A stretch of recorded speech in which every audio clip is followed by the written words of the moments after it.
How's it going, everybody? AAH Money here, and today we're going to be playing some Call of Duty Ghosts. You're going to be watching a triple K.E.M strike on the map Strike Zone. One of those K.E.M strikes takes all of 78 seconds, and it's by no other than AAH Angel. Now, when you go to his channel, you're going to see a whole bunch of fucking videos in Spanish. I don't speak Spanish, but I can tell you they're Call of Duty Ghosts, and they're K.E.Ms, and they're good. So definitely go by, check out his channel, and hit him up with a subscription. Now, a little bit about myself, because you guys are going to be seeing a lot more of me on AAH Elite as I am now. Been upgraded to co-leader by DJ the Deviant. Definitely a big shout out to him, and I hope we can all get along and be great and, you know, make wonderful gameplay / commentaries together, and I'm really looking forward to what the future brings. In terms of a commentary, what I want to talk to you guys about is innovation in Call of Duty and how I feel that innovation itself is what's killing Call of Duty. And what I mean by that is Call of Duty Ghosts onward into Call of Duty Advanced Warfare. So for me to give you guys a good example, I have to take this all the way back to the beginning, back to Modern Warfare 1, where the Modern Warfare series started. Call of Duty had already been out for a while, but what was different about Modern Warfare was it was current. It took very current scenarios, such as the fact that we were in Iraq, and it brought it to the video game platform, whereas before Call of Duty was more World War II, World War I. Modern Warfare was already going to flourish due to the fact that we were in Iraq, like I said. But one thing that made it really cool is that they added a different spectrum to any other first-person shooters. They had score streaks, even though you couldn't adjust them. They were pretty cool because you couldn't call that kind of stuff in before, and it was engaging. And essentially what they did with Modern Warfare 2, it was essentially the same game, just remastered something different. They added new score streaks, added different custom stuff to the classes, and it was a freaking hit, along with Modern Warfare 3. Now, Black Ops 1 is kind of the first game that took itself in a different direction. I think it was more along the lines of the Cold War. Correct me if I'm wrong, but even that didn't stray too far from what Modern Warfare was. And then came along Black Ops 2. Now, Black Ops 2 was innovative in a different form or fashion, whereas it didn't change too much of the recipe. You still had the score streaks, you had a different plethora of creative class styles with the pick 10 system. You had monster score streaks, which I think Modern Warfare 3 had a very good variety of score streaks with the Pablo and the Osprey Gunner, and it gave you some control. I also think that Black Ops 1 had much better score streaks with the Dogs and the Chopper Gunner, but I think Black Ops 2 carried on with that tradition, and you were able to customize things a little bit more. Now, fast forward into Call of Duty Ghosts. Innovation, to me, killed that game. Yes, the gameplay and the hit detection and everything was rather smooth in comparison to previous Call of Duties, but in turn, all they did was take the pick 10 system, adjust a little bit of that. They chopped up way too many perks which you need to win even basic gunfights. So there's not enough pick 10 system, or at least a pick system there. It should be like a pick 15 system rather. And the score streaks were freaking horrible, or are horrible since it's the most current Call of Duty. But take that aside, they also took away the map structure. Every other Call of Duty had a 3-lane structure. Now, if you're not familiar with the 3-lane structure, basically take a rectangle or a square, chop it up into 3s, and no matter what map you're on, they had a left, they had a middle, and they had a right. Now, one side may have had a bigger advantage than the other one, but for the most part, they were pretty much equal. And Black Ops 2 took that idea and they said, okay, if you're gonna start on this side one time, and then on the next half we'll split it up and you start on this side.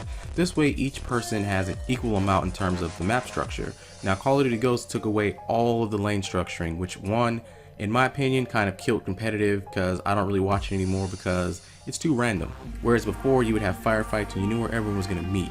Now, take the maps for example. The maps are far too large. Call of Duty before was more of a run and gun combat scenario where it was less about hiding and tactics and everything. It was more about running around, getting some kills, trying to stay alive as long as you possibly can. Whereas with Call of Duty Ghosts, you can literally hide on the map and not be seen, especially if you have a ghillie suit. If you never shot a shot, no one ever called in a UAV, you could hide somewhere and never be seen. In Call of Duties prior to Call of Duty Ghosts, that was not the case. Now, with Call of Duty Advanced Warfare, all we've seen thus far are campaign related stuff. Now, you can go ahead and assume that some of the stuff within the campaign trailer is going to be instituted into multiplayer, and with that being said, it seems that Call of Duty is heading into a more futuristic era, and I don't think that's what people want. I think even back with Modern Warfare 2, 3, Black Ops 1, and Black Ops 2, people screamed for innovation. They wanted innovation, but as soon as innovation came about, people said, you know, you changed the whole freaking chemistry of the game. You added all this extra stuff to the recipe when that's not really what you needed. After Modern Warfare 3, we were expecting Modern Warfare 4, and literally the only thing people were asking for were more maps like Dome and Hard Hat and Mission, and no death streaks. Well, what did they do? They took all of that stuff and they got rid of everything. They just took our idea, said fuck that, we're gonna give you something completely brand new. And to date, Call of Duty Ghosts is still a horrible game in terms of people actually playing the game and having fun with it. The way that I see it, Call of Duty Ghosts is only staying alive due to all the constant DLCs that they're constantly coming out with. And I think prior to Call of Duty Ghosts, you didn't need a Snoop Dogg to try to help sell your game.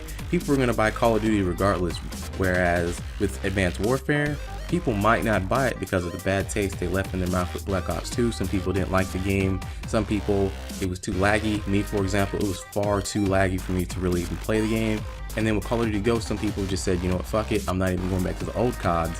I'm just going to go to Battlefield 4 or whatever other games they ventured off into. Now, that leaves us with Call of Duty Advanced Warfare. With all the new innovations in the game, do you think that they're headed in the right direction? I personally, after everything I've said, personally feel they are not.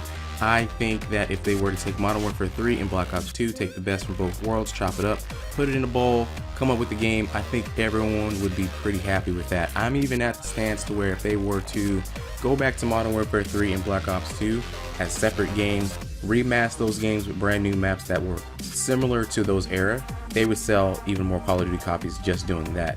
And I think if they want to continue to have a Call of Duty series, they're going to have to get back with the flow of how everything was going prior to.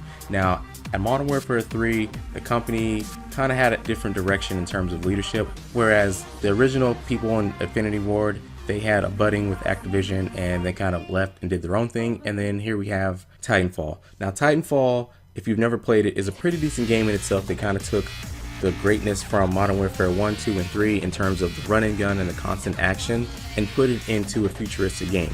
Now, with that being said, do I think that Advanced Warfare could take that same chemistry and recipe and add it to Advanced Warfare to make it a better game? Quite possibly, but at the same time, you don't want to be too innovative when it comes to creating a video game, and you have to look at it like a movie.